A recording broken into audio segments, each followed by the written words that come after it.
presents Educational Satellite Television Programs.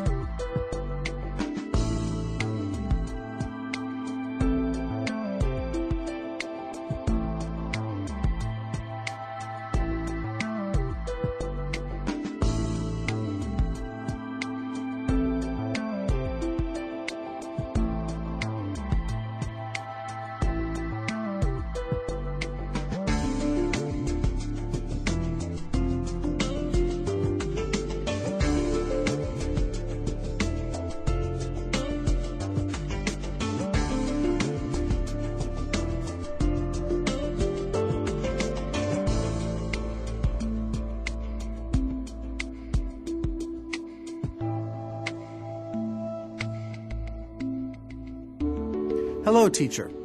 Hello, students. Welcome to today's lesson on the evolution of humans. In our last lesson, we learned about the evidence of evolution from plant and animal breeding. In particular, we learned about the technique of selective breeding, which is a way of breeding plants and animals for specific traits.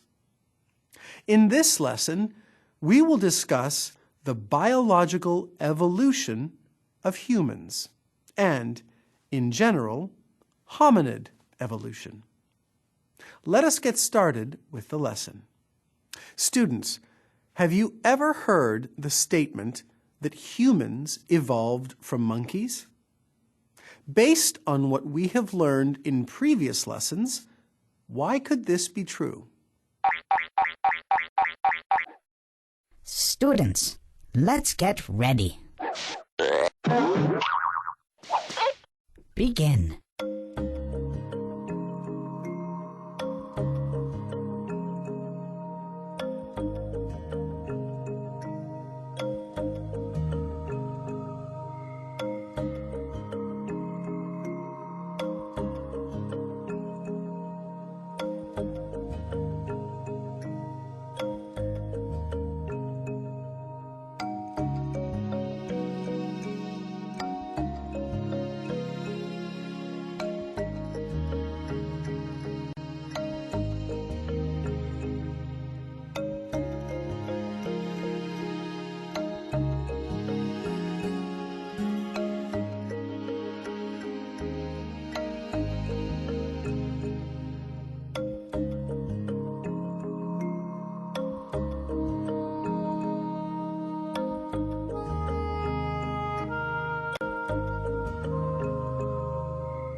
Time's up. Let's get back to our lesson. Hello again, students. This statement could be true according to fossil evidence or other paleontological evidence, such as bone or teeth fossils. We also learned about comparative analogy, which could provide evidence for the statement. Comparing present-day human skeletons to monkey skeletons also shows the link between the species.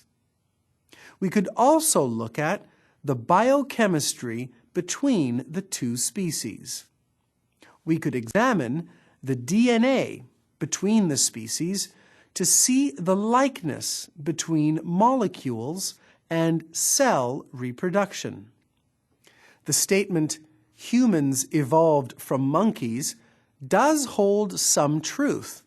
However, it can be misleading because humans did not directly evolve from these animals.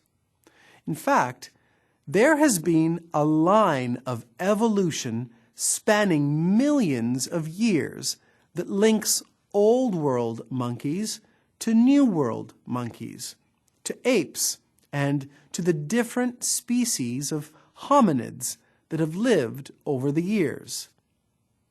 There have been several types of humans that have lived on the earth. Presently, humans are referred to as Homo sapiens. Homo sapiens can be defined as the species that all humans alive today belong to. We have two features that distinguish us from other primates. The first is that Homo sapiens have a very large brain. The second is that we have the ability to truly walk on two legs. There has been some debate over which of these characteristics came first, along with how long the line of evolution spanned between the various groups of species. Although there may be some dispute over the details, all biologists agree that there is a connection between the groups of primates that exist today and the ones that existed in the past. Students, for our first activity, let us review what we have learned so far. Can you please state the two features that distinguish Homo sapiens from other primates? Write your answers on a sheet of notebook paper. Students, let's get ready. Begin.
Time's up.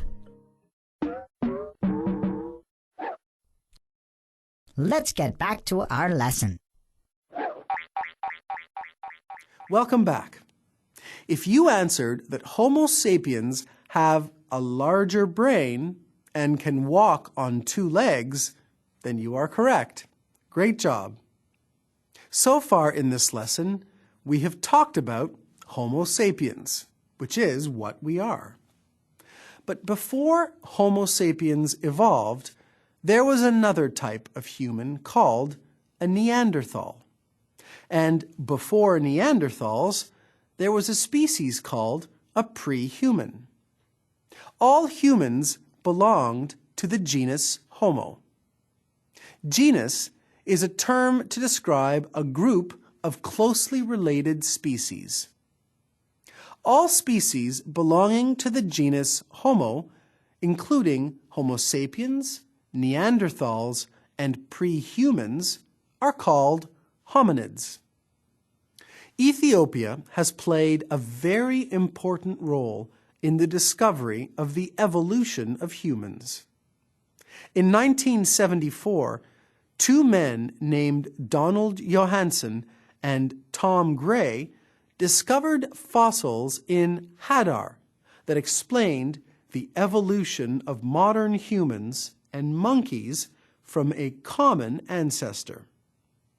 They found fossils of a skeleton from a species called Australopithecus afarensis, dating back 3.2 million years ago.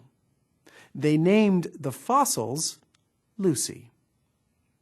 Australopithecus afarensis is a species that are part of the hominid group.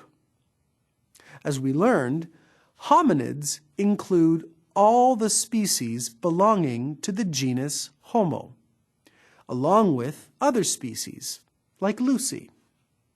Students, let us watch a video about the discovery of Lucy.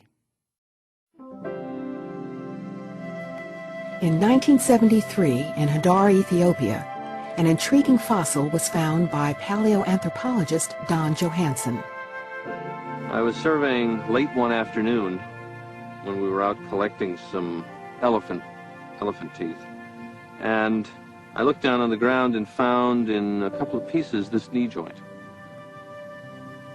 At first, I thought it was just from a monkey, maybe a baboon, but it went together in a way that didn't look like any monkey. The knee joint was distinctive. It could be locked straight. This is characteristic of human knees, and it makes it possible for us to walk upright on two legs. No other living primate has a knee joint like this, which led Johanson to conclude that the fossil came from a creature that could walk a lot like us, perhaps an ancestor of modern humans. The knee dated from more than 3 million years ago.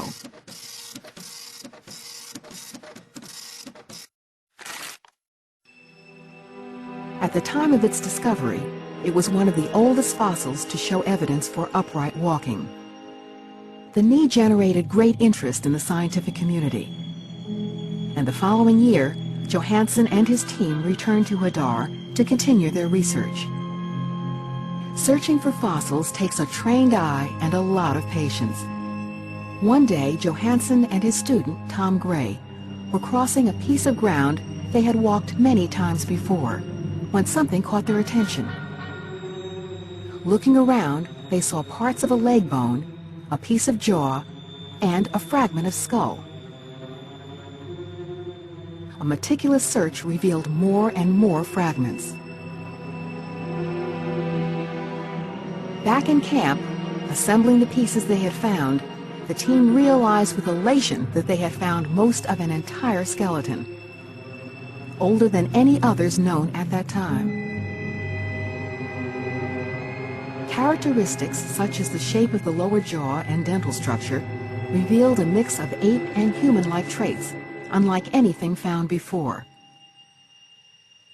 The skeleton was in hundreds of fragments, some minuscule. Each of them had to be meticulously cleaned and pieced together. The pelvis alone took hours to assemble. When they examined the knee, they saw it was a locking joint, like the one Johanson had found the year before.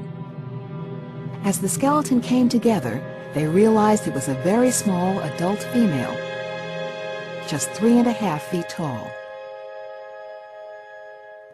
They now had a nearly complete picture of the creature and knew that she was an important piece in the puzzle of human evolution. That night they celebrated and named the skeleton Lucy.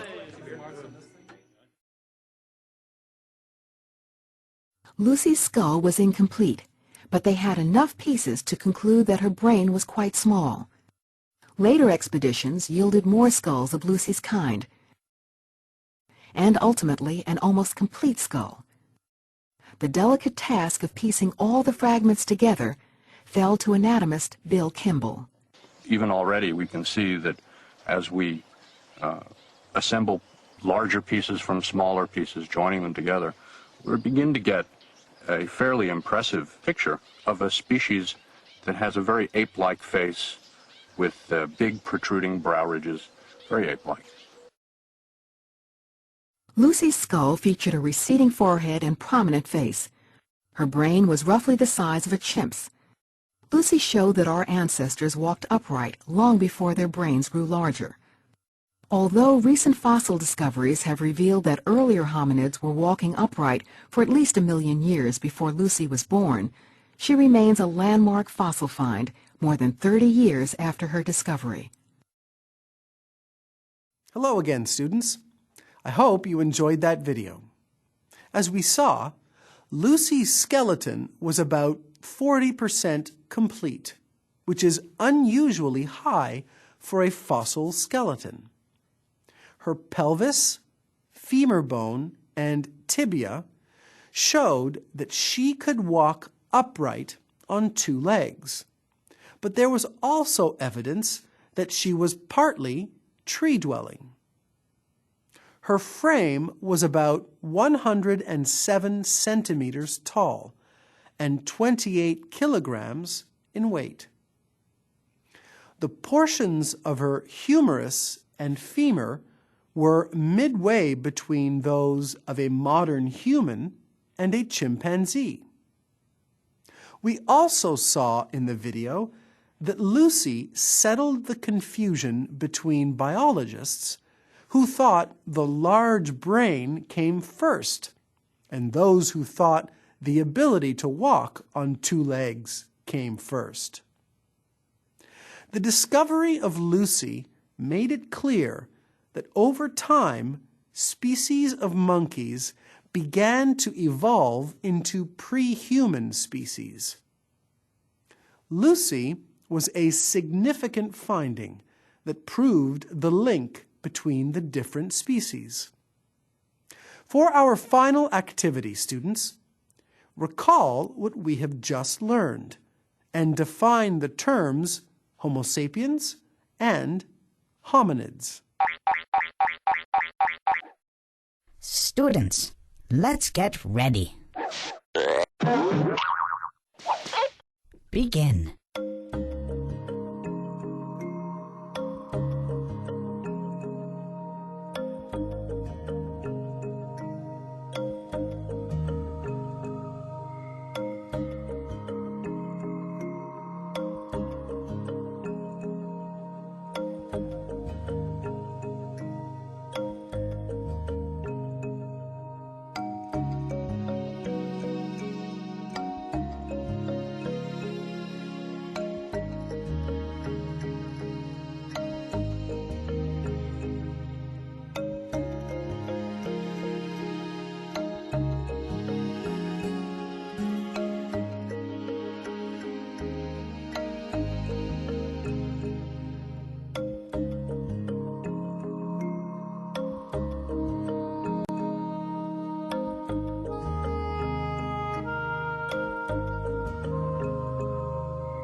Time's up. Let's get back to our lesson. Hello again, students. Were you able to define the two terms? If you said that Homo sapiens are the species that all humans alive today belong to, and hominids are species belonging to the genus Homo, along with other species like Australopithecus afarensis, then you are right. Well done. This brings us to the end of today's lesson. To review, we learned about the evolution of humans. We learned the term Homo sapiens, hominid, and genus. We were also introduced to Lucy, an important fossil finding that proved the evolutionary link between prehistoric species of monkeys and humans. Until next time, thank you, teacher. Thank you, students.